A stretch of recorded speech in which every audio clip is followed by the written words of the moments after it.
Halo anak-anakku sayang dimanapun berada. Apa kabar?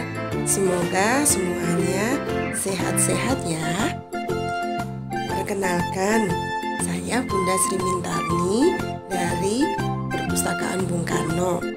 Boleh dipanggil dengan Bunda Sri. Kali ini Bunda akan membacakan sebuah buku cerita yang merupakan koleksi dari layanan anak Perpustakaan Bung Karno. Mau tahu judulnya? Judulnya Bung Karno, Bapak Proklamasi Republik Indonesia, yang ditulis oleh S. Kuspiono. Untuk bagian pertama, Bunda akan menceritakan tentang putra sang fajar telah lahir. Nah, sudah siap semuanya? Yuk kita mulai.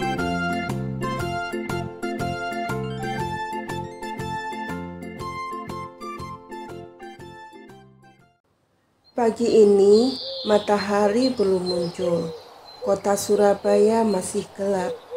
Masyarakat masih asik dengan dunia mimpinya.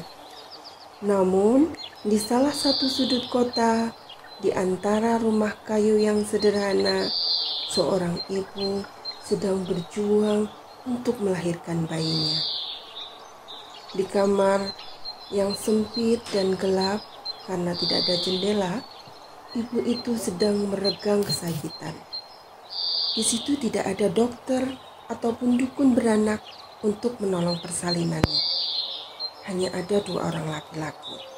Yang pertama masih muda dan perawakannya sedang. Dia adalah suaminya. Dan yang satu lagi seorang kakek tua yang hendak membantu persalinan. Pasangan suami istri itu Raden Sukemi Sosodiharjo dan Ida Ayu Nyomandra.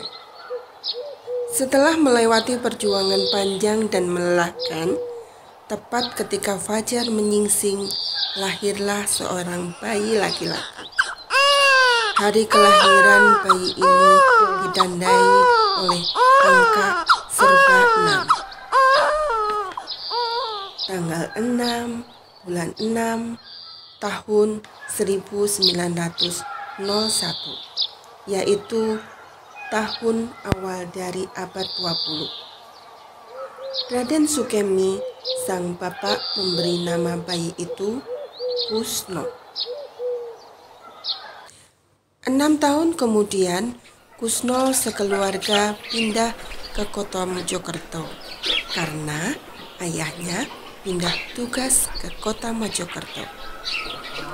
Ayahnya bekerja sebagai seorang guru. Terakhir kali, Kusno memandangi lorong perkampungan tempat tinggal mereka. Rumah-rumah berdinding kayu berderet-deret berdesak-desakan. Tidak jauh dari perkumpulan rumah-rumah itu, di tepi jalan beraspal, deretan rumah batu terlihat kokoh dan angkuh, seakan-akan dua dunia yang terpisah. Kusno terpaku di pintu depan rumah. Ditatapnya satu persatu para tetangga yang berkerumun di ruang tamu. Acara perpisahan yang sederhana, jabat tangan, peluk cium, dan obrolan basa-basi berseliweran.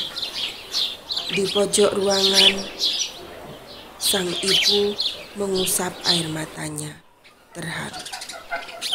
Kusno, panggil ayahnya tiba-tiba, menyadarkan Kusno dari lamunannya. Kenapa bengong di situ saja? Tanya ayah. Bantulah Mbak Sukarmini mengepak pakaian di kamar. Lanjut ayah. Baik Pak, jawab Kusno belagapan. Sukarmini adalah kakak Kusno. Usianya 2 tahun lebih tua. Pukul 12 siang, kendaraan yang akan membawa mereka pindah mulai berjalan. Kusno sedih sekali karena harus berpisah dengan kawan-kawan sepermainannya. Pindah ke rumah baru bukan berarti berubahnya tingkat kesejahteraan keluarga Kusno. Di kota Mojokerto, mereka tinggal di daerah pemukiman miskin.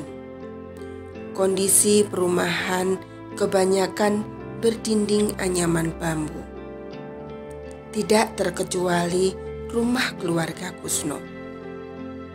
Di belakang rumah ada sungai yang alirannya tidak lancar karena tumpukan sampah.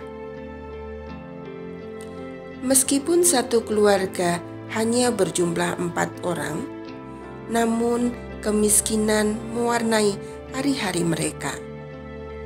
Gaji ayah Kusno terlalu kecil untuk membiayai keluarga. Kadang Kusno iri dengan kawan-kawannya yang sama miskin, tetapi masih bisa mempunyai uang jajan. Memahami kepedihan hati putranya, ibu kerap menghibur sambil menekap tubuh Kusno yang kecil. Dengan suaranya yang lembut, ia berkata, "Kusno, kelak engkau akan menjadi pemimpin rakyat, karena lahir jam 5:30 pagi saat fajar menyingsing." Kita orang Jawa mempunyai kepercayaan bahwa orang yang dilahirkan saat matahari terbit, nasibnya telah ditakdirkan. Jangan lupakan itu, nak, bahwa kau ini putra sang fajar. Mendengar penuturan ibu, Kusno menemukan setitik sinar yang akan menentukan jalan keluar dari kegelapan. Ramalan yang lain tentang masa depan Kusno juga datang dari neneknya. Nenek yakin bahwa Kusno mempunyai kekuatan gaib yang kelak akan berguna. Hal ini diceritakan kepada Kusno sewaktu ia tinggal di rumah nenek di Tulungagung. Bahkan kalau ada orang sakit atau luka yang terasa pedih, nenek memanggil Kusno dan dengan lidah ia menjilat bagian di mana yang terasa sakit. Anehnya, si sakit menjadi sembuh. Sewaktu masih kecil, Kusno adalah anak yang penyakitan. Mulai dari penyakit malaria, disentri, sampai tipus pernah ia derita. Ketika itu Kusno terserang penyakit tipes. 2,5 bulan lamanya ia berjuang melawan penyakit ini. Pada situasi kritis seperti inilah Bapak memberi dorongan dan semangat. Selama itu, Bapak tidur di kolong tempat tidur Kusno. Hal ini dilakukan sambil memohon agar anaknya diselamatkan oleh Yang Maha Kuasa. Rumah mereka terletak di pinggir kali. Apabila musim hujan, sungai itu meluap dan membanjiri rumah. Hal itu selalu terjadi sepanjang bulan Desember sampai dengan bulan April. Air sampah yang mengenang inilah yang menjadi penyebab Kusno terserang penyakit tipes. Setelah Kusno sembuh, mereka sekeluarga pindah ke Jalan Residen Pamuji. Walaupun tidak lebih baik keadaannya, akan tetapi rumah ini terhindar dari banjir. Pada suatu hari, Bapak dan Ibu memanggil Kusno. Bapak berkata, "Kus, supaya kamu tidak sakit-sakitan, bagaimana kalau namamu diganti?" "Siapa nama baruku, Pak?" tanya Kusno tidak sabar. "Engkau akan kami beri nama Sukarno." Karno adalah salah seorang pahlawan terbesar dalam cerita Mahabharata. "Kalau begitu, tentu Karno seorang yang sangat kuat dan sangat besar," teriak Kusno.